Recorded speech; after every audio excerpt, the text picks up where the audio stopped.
apostolo prvoprestolnici, iseljenija učiteljijen, Vladiku svijek molite, mir seljenje darovati i dušam našim veliju milost.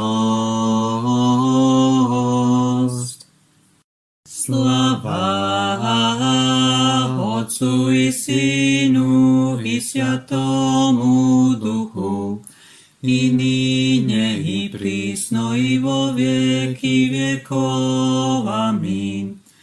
Tvrdija i bogovješćanija propovjedatelji, vrh apostolo tvoji, Gospodi, prijal je si naslaždenije blagih tvojih i pokoj, boljezni bonjeh i smrt prijal jesi, pače svjakago se plodija, jedine sjedi srdečna ja.